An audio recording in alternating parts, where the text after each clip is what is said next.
Hey guys, welcome back to Top Share Sports. I'm Victor. It's Thursday, so as you all know, it's time for some NFL. Now, it's exciting times here because for any football fan, I'm sure you know, obviously, or you're not a real football fan, that's currently the start of week 3 of preseason. Although nobody really gives two shits about preseason, it means that we're only 2 weeks away from actual football from today uh, to week 1 Thursday night game. So we now have a chance to see some more sneak peeks of stars in preseason.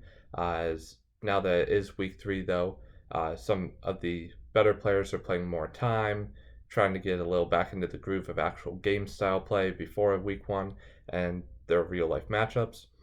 For other people, you get to see some bright spots of the team and potential breakthrough candidates, especially if somebody unfortunately goes down for your team during the year. Then, hey, at least you know who their backup's going to be. You got to see them play a little in real action, and you can have some hope for them. However, unfortunately, not all teams have as much hope, and for the Colts, it's just a lot of unlucky right now. Andrew Luck is officially not playing all this week in preseason. It's very doubtful he's going to play next week, so I would pretty much rule him out for next week. And as of right now, he's already questionable for week 1 of the regular season for their matchup versus the Chargers. Now, this is a pretty big deal for the Colts because we've seen how talented they can be when they're facing opponents with Andrew Luck. Um, However, without him, it's just not a great look for them. I mean, there's very few QBs as in the league as good as Luck is, but none really on this team. So we've seen them how they can make a great second half of the season comeback. However, if they're going to win this division, they really need to get off to a quick start.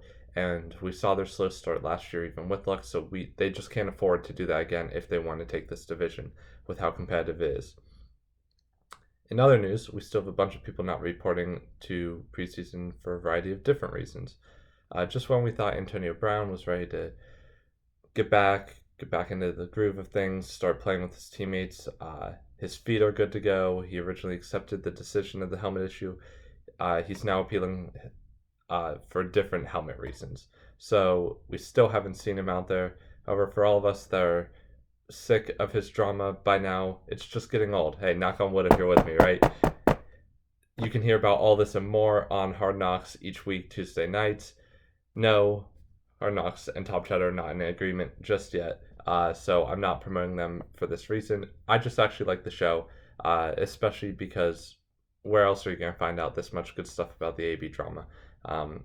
It's actually the first time I'm watching the show.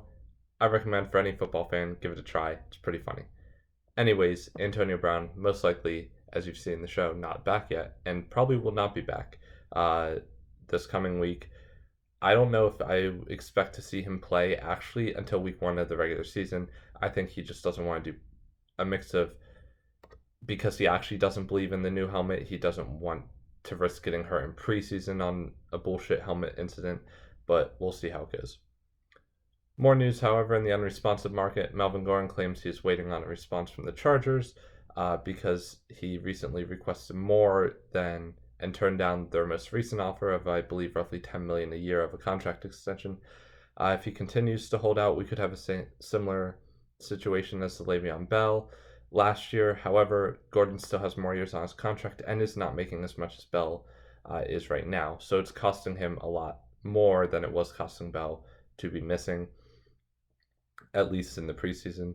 However, if unless we hear something probably in the next couple days or by the end of the weekend, I don't know if I expect Gordon to play week 1 versus the Colts. So it could be a very interesting matchup, which without two of the biggest stars on each team, Andrew Luck and Melvin Gordon, going at it week 1. And again, that's not what we want. We want to see the best of the best. So hopefully Melvin Gordon gets this resolved, or even if it's not with the Chargers, we find out what happens and he's not just sitting out for a whole year.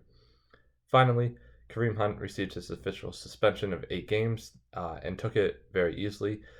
He sent out a message saying his apologies again and that he respectfully accepts the suspension. While I am happy how he handled it at this point, it's just ridiculous that we see cases of this each year. It seems more and more in the NFL, and it still bothers me that, from a personal standpoint, that a failed drug test multiple times results in a 4-game suspension, but domestic violence and something that is a lot more off the field related is 8 games. Nonetheless, he will appear in the Browns offense, assuming they play him there, Week 10 versus the Bills in their ninth game of the season. With that, thank you for tuning into Cheddar Sports. Only 2 more weeks, guys. We're back into real football. Next week, we'll kind of just go around last bits of news on all these people and anybody else in the league. Injuries, unfortunately, if they happen in preseason, and maybe even some fantasy tips, as I know by then, if you haven't drafted, everybody's draft will be in that final week.